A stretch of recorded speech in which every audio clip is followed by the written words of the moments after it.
Welcome to our look back at some great recent NBR interviews in NBR Interviews. I'm Paul Brennan. Coming up, why a global streaming giant opted to give every one of its employees globally a paid week off. The National Party's economic development spokesperson on government procurement, the book review, and there's more. First up, the Fine Wine Delivery Co. is no stranger to technology, having set up the country's first interactive wine website in 1998. Roll ahead a little more than a couple of decades, company co-founder Jeff Paul was having a conversation with a friend early last year when he was asked what would be the ultimate for your business. Jeff and daughter Tracy Hawes joined NBR co-editor Fiona Rotherham. Expert Assist is entirely empowering the consumer. So for their own personal tastes. And so it took us a little longer than expected, but it's happened and it's fantastic. It's on 28-inch touch screens, it's intuitive, it's engaging, and you go through the flavour wheel process as part of it where you just select your own flavours that appeal to you, no right or wrong.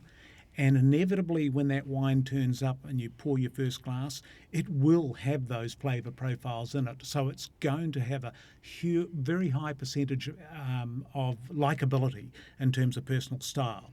So I guess if I just go back one step and say, for years, or 24 years now, we've qualified quality and value through our tasting rooms. We've tasted every wine we've sold and reject around about 50% of them.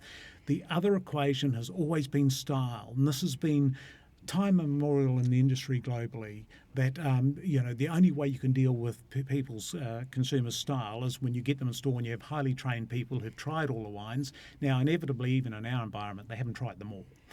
So they've tried a lot of them. So you want to, that's the way that they can engage with you. They've got to be careful listeners. They've got to hear what you're saying and be able to match a wine style to you. Because again, there's a flavour wheel for every grape variety. And I think we touched on it last time, Chardonnay, the big full-bodied style at that end, the toasty, buttery style, the lean, flinty, minerally Chablis. Those drinkers won't even meet in the middle, and it's the same grape variety. So this has been the whole thing about Expert Assist, a process where you engage, you go through it. You can now be guided through the process by Jeff the avatar, or you can just go it alone because it's very easy and intuitive. So you'd click on the beverage, let's say it was wine, because it's wine, craft beer and fine spirits. You'd click on the wine, you'd click on the grape variety, and then you'd click on reds, whites, or champagne sparkling, click on the grape variety, and then you're at the flavour wheel. You make your choices, all of a sudden up comes all of these selections that each have displayed the flavours that are relative to your selections that are made. How unique is this AI development globally that you've done? IBM, who own the Watson platform that we've developed it with, they've done their own research globally. We've done a business scan globally that we spent $50,000 on to make sure that we knew what was going on globally. This is definitely a global first. It's our vision, it's our IP. So what we see with this too is that it actually has a value beyond obviously our own family business. It has a much greater value for the industry as a whole globally, because what Tracy was talking about, 5% extra increase in shopping value. That is just showing that people aren't shopping for specials, they're shopping for wines that are suited to their taste. So that has a much wider effect on the shopping tail, and we're seeing that through our shopping tail. There's all those other obscure but wonderful wines on the shelf that don't have the big budgets. They are now getting picked up by consumers through this process. And then if we also look at the industry globally, it's about 3% down, and the next generation are a bit slower to come on to wine.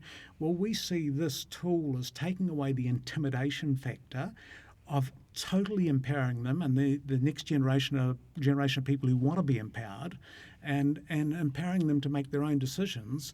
And so this is, and then also shopping along the long tail, which is great for the industry as a whole. So we just see this as an incredibly valuable tool. So the answer is yes. That was a long answer. The answer is yes, we're going to take it to the world. And probably before the end of the year, we'll be looking at some licensing arrangements internationally. Yeah. What's your ultimate goal from this work? Is it scalability of your business?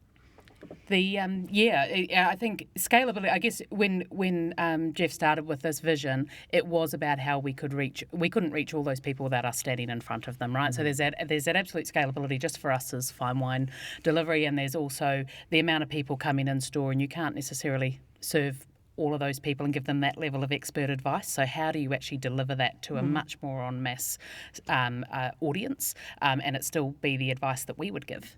And that's sort of definitely that scalability there, which is what we're achieving. And we are seeing in store, there's 35% of our in-store customers are using it. So that alleviates that in-store pressure. And also on top of that, our team do use it as a tool to help give better expertise and things like that as well. So all of those unique kind of, it comes down to even new staff coming on board, your training of those people. It's a tool for all of those things and a highly engaging tool with the customer. So, scalability on that front. Yeah. And then if you're asking about more broadly, owning that IP and that opportunity to take that as its own business as well is obviously a goal for us. Tracy Hawes and Father Jeff Pull of the Fine Wine Delivery Co. with Fiona Rotherham.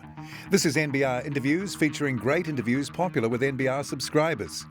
Global streaming giant Twitch has opted to give every one of its employees globally a paid week off at the same time as an acknowledgement of worker burnout. Twitch Senior Vice President for Asia Pacific, Sunita Kaur, said the move was aimed at marking how difficult the past 18 months under a COVID pandemic had been. And Sunita Kaur joined the NBR's Hayden Green. The past 18 months have been like no other for almost all of us. And many of our employees across the globe as well haven't really taken any annual leave, with all of us, working from home, shelter-in-place restrictions, and sort of borders being closed. So, we kind of thought about it long and hard, and we also looked back on what the past year and a half has been. And 2020 for us at Twitch was really our biggest year yet, as people sort out ways to connect with a community, look for a community while we were at home. We saw sort of this huge influx from gaming to music to entertainment to sport, and our teams were so busy servicing all of these communities. I mean, we saw 26 million channels going live just in 2020 alone. So, while our passionate and talented teams were there supporting our communities and our creators every step of the way, we realized that, we really needed to kind of stop and give everybody a breather. So the company-wide holiday was an opportunity for everyone across our global workforce to just take a break and a breather and enjoy some well-deserved time off all at once. So, was there research behind that about everyone's just going to take this time off? It's sort of mandatory, everyone just do this at this time? Was it a reason behind doing that, as opposed to some other system of giving people time off? There actually was a reason. We actually get constant feedback that company-wide holidays have a much, much higher benefit than individual holidays, where teams can genuinely unplug. So, with this in mind, the initiative was just a great way to encourage our teams worldwide to have a break. And of course, there was, a phenomenal team that kept Twitch running 24/7, while the vast majority of us took some time off. But again, being a global company, when everyone shuts down, everyone can shut down. So it was just hugely beneficial. Was there that sort of work vacuum that you get? I know that, if I'm away for a couple of days on leave or sick, I come back to a massive pile of emails. When someone comes back after a week of work, was there that kind of vacuum of being back in a job? That's actually a great question, and something that was truly on our minds. We wanted the week off to really empower our employees to genuinely clock off and unwind. So we had a very planned approach to mitigate and avoid any unnecessary stress before the break. as well as upon our return. So essentially what we did is we had a pretty large run up to the week off. So we were informed that this was happening months ago, and it enabled all of us in our teams to really communicate with stakeholders well in advance of the break. And that just allowed us to manage all of the activity and schedules without an increase in workload. And I mean, to be fair, since even for me personally, since we've all come back, it's been a sort of a smooth transition back into everyday life. And so, with that in mind, is this going to become like a regular thing at Twitch? Well, this was actually the very first time or the first year we had a summer break. We're always looking for ways to empower employees and really put their mental health first, which is why these breaks are so important. You mentioned it's just burnout is a hot topic. Retention is important to a lot of us. And so really kind of thinking about what would work best in the coming months as well. And looking at what the world is going to bring us in the next 6 to 12 months, we'll definitely pivot to make sure that we take care of everybody appropriately. Twitch Senior Vice President for Asia Pacific, Sunita Kaur, with Hayden Green there. You're watching NBR Interviews, compiled highlights from recent interviews popular at nbr.co.nz. The government has changed its procurement rules in an effort to provide greater support to New Zealand businesses, but there are mixed views about whether it's working. A range of businesses have complained to NBR about government procurement, with a number saying they simply do not know how it works. National Party Economic Development spokesperson Todd McClay said he was getting increasingly frustrated feedback from businesses about how hard it was to work through the government procurement system. He joined NBR political editor Brent Edwards. So you remember back in 2019 from memory, that was a result of the coalition negotiations with New Zealand First. New Zealand First said we should have all New Zealand businesses getting all the work. And that's an admirable thing, I suppose, to campaign on. But where the rubber hits the road is whether it is actually working or not. And what I'm saying to you is, a lot from the business community is saying they're finding it harder than they used to get through the government procurement hoops, and therefore the well-meaning policy that came out of that coalition negotiation of New Zealand businesses at the front of the queue has actually meant more red tape, more bureaucracy, and it's harder, not better. We need a better system so that Kiwi businesses actually find it easier to provide services to the taxpayer, not harder. And does it differ too much across different government agencies? Because they still remain basically responsible for their own procurement.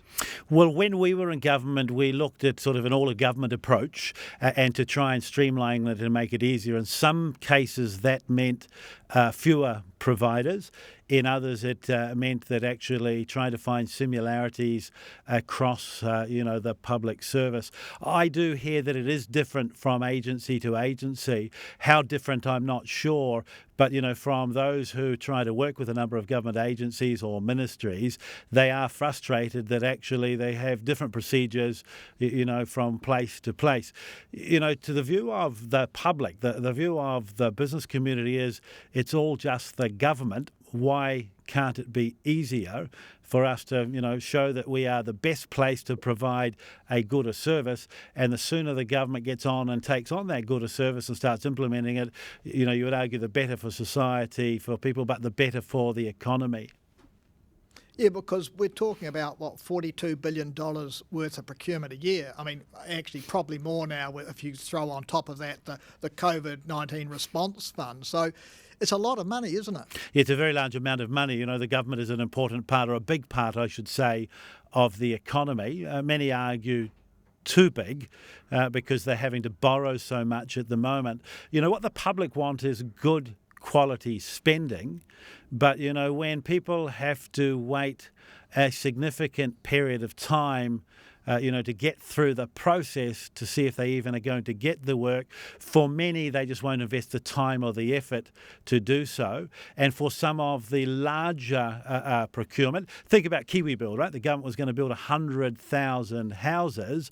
Well, actually, they haven't even done a few thousand. How can a hardworking Kiwi business be expected to invest in the extra production that would be needed to meet a government contract when that government contract has taken so long, in many cases, been cancelled.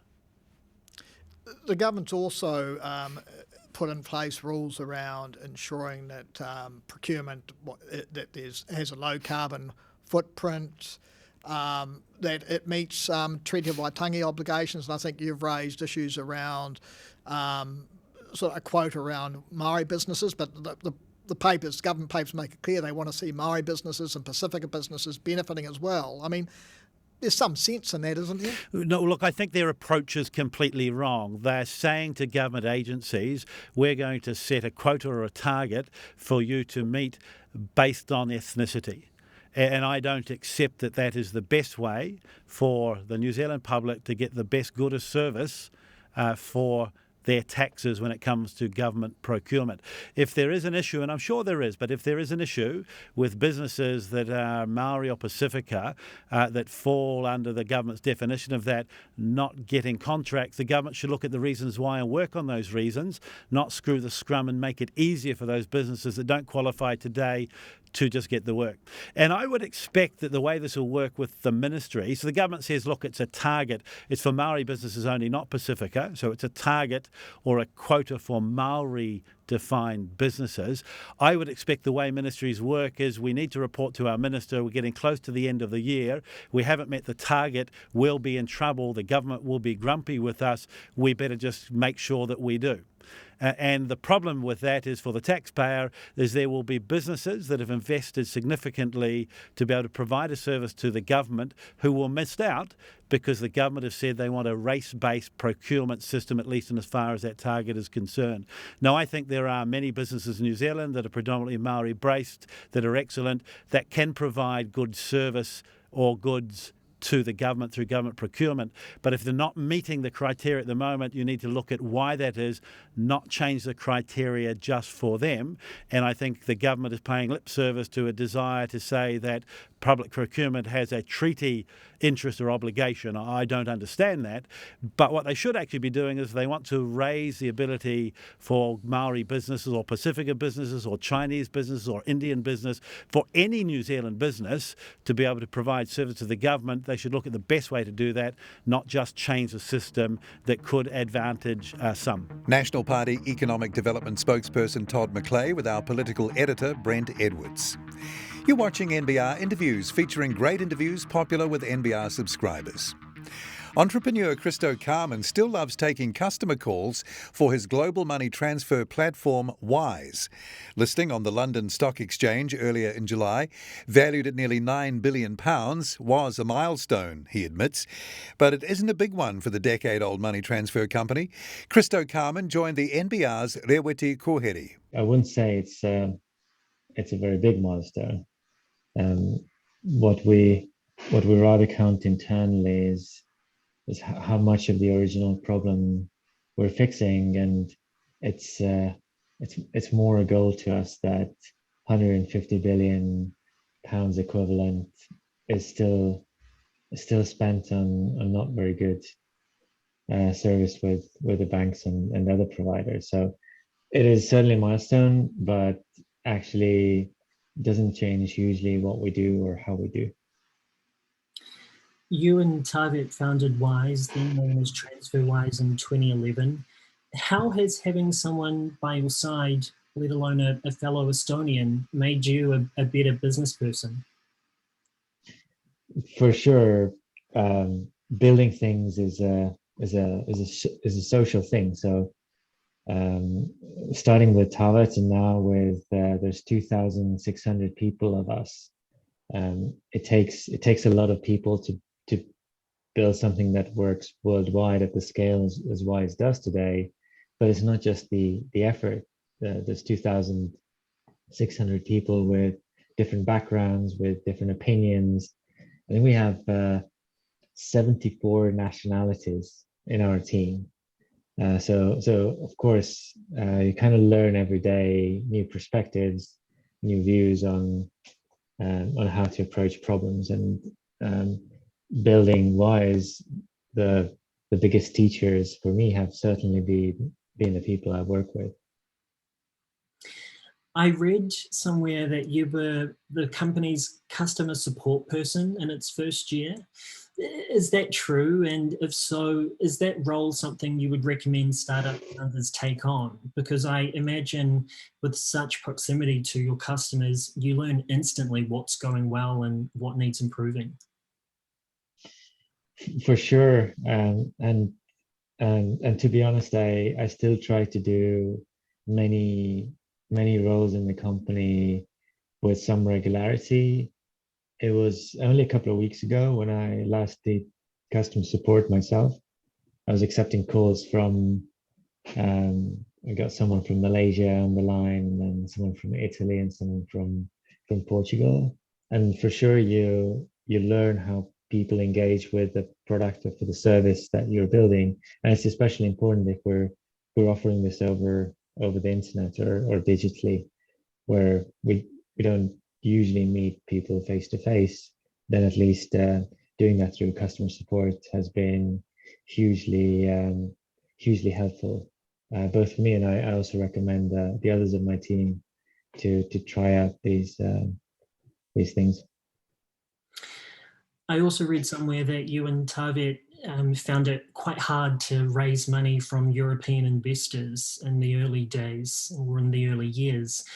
Talk me through rejection. How have you overcome it? Well, we overcame it by not raising from Europeans and raising from a New York based small venture fund in the first time around. But I have to say, this was in 2010, 2011, 2012. These were early days, and European venture capital was in its very early footsteps. They were just trying to figure this out. Also, financial services as a startup, or startups in financial services were non-existent at the time. There was PayPal, and that was it. There hadn't been anything after that. So Wise was one of the first ones who attempted to go against banks and to solve a problem that they were not very good at solving.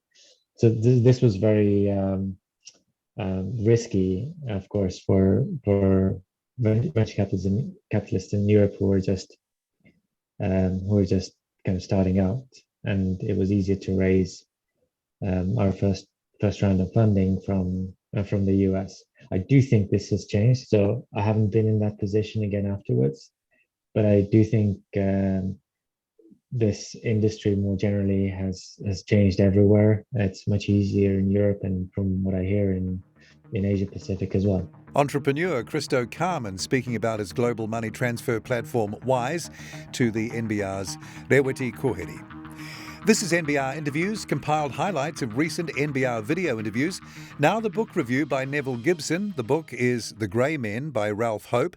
Neville joined me in the NBR studio. The title of The Grey Men gives it all away. This was the world's probably the most pervasive secret police installed in East Germany in the German Democratic Republic in 1949, and it went out of business almost within days after the Berlin Wall fell in November 1989. So that was the GDR lasted for 40 years, much longer than the Gestapo and the Nazis did running Germany. And this book is by an FBI agent who has a bit of an agenda, actually, because he thinks that the Stasi's influence continues today, and in fact, and is overlooked by many Germans. Continues into the present. So how so? Well, Does he go into those details? When the Stasi was wound up in 1989, it disappeared overnight, and that employed 100,000 full-timers. So it's a pretty big organisation. It had over 200 offices in a country that was a third larger than New Zealand. Virtually every decent town in East Germany had a Stasi office, and they kept files on 6 million people. So, I mean, all these facts and figures are pretty unchallenged. I think you, in the review, have a figure for the ratio of population to the number of people under surveillance, and it's quite a high proportion of the population. Well, these were the informants. There was there was the full-time officers. That's 100,000. You had another 2,500 who were informants. And in fact, if you include them both together, there was one Stasi activist, even if they weren't on the full-time payroll, for every 6 citizens. That's pretty amazing. I mean, the KGB in Russia gets nowhere near that sort of thing at the height of Stalin. I believe the book goes into some of the activities that the Stasi undertook. What are some of those? Well, when it disappeared, the Stasi was a very pervasive organisation. It wasn't just the secret police, it was also the judiciary as well as the normal police, plus it ran the sports organisation and was very influential in the university. So basically you couldn't really get a job or anything like that in Germany without being checked out by them. They did travel permits, so if you wanted to leave East Germany for any reason, it was a Stasi who checked you out, that kind of thing. So it was pretty endemic and very well known in East German life that your neighbour, even your children could be informing on you. They also ran businesses and accumulated, it seems, quite a bit of money. When it wound up, there was a missing several billions, tens of billions of hard currency disappeared, and some of it belonged to the equivalent of the Communist Party, which was called the SED. It didn't have the word communist in it, and the Stasi had the other half of that sum, and that money is still not been really located. But today, ex-Stasi people enjoy the protection of the privacy laws, hate speech in the unified German Republic, and are quite prominent in political circles, particularly in the left, but they're also involved in money laundering, investment, and in quite a number of other activities. This, not as big as what the Stasi used to be, but one of them's the Russian pipeline, Nord Stream. It kind of sounds convenient that those laws would protect people who would have disregarded any concept of that back in the day. This is the underlying text of Ralph Hope's book, because he's an FBI. He's not a historian, so therefore he's putting an argument together that the left in Germany is still pretty powerfully controlled and influenced by people who ran the world's worst secret country, outside probably North Korea. And into the present, Angela Merkel is from East Germany, I think was a chemist at the time that the Berlin Wall fell. And there's also the question of their relationship with Russia, with this Nord Stream pipeline, which seems to have gone back on and has Germany dependent on that energy supply. Is he joining dots? He certainly is. Yeah, the person who actually is the chief executive of Nord Stream is, in fact, an ex-Stasi person. Angela Merkel, though, is she's clean. She took part in the only free election in East Germany, which was in 1989 for a right-wing type of political party, and then she joined the Christian Democrat Union. So and she was the deputy spokesman for the last GDR government, which was a freely elected one, which lasted less than a year, and then she went into federal politics. And she was at the final press conference held by that government. Wow. And there's one guy who knows surely where all the bodies are buried, and he is the president of Russia. Vladimir Putin comes into the first few pages of that book. He's not in this particular book, which is also a case study of victims and ex-officers. And that is Stasi land for anyone who can't see the title, by Anna Funder. Yes, this was published about 20 years ago, but it's up till now, it's been probably the best book on the Stasi until this one. And but the point about Hope's book is that he wants to identify why Germans aren't identifying Stasi people. Very few were convicted. Only one was jailed for a Stasi crime. Which was not what happened post-Second World War with members of the Gestapo. They were smaller, weren't they, than the Stasi? Yes. Considerably. Yes. But they were Oh, they got the full war went crimes yeah. treatment. Yeah, they were jailed, many of them executed, and they're certainly hounded out of. They never held another post, but in Germany today, you're likely to find Stasi still running a lot of organisations. And the full review of Ralph Hope's The Grey Men is at nbr.co.nz right now. And join me again soon as we showcase the best NBR video interviews in NBR Interviews. I'm Paul Brennan. Thanks again for watching.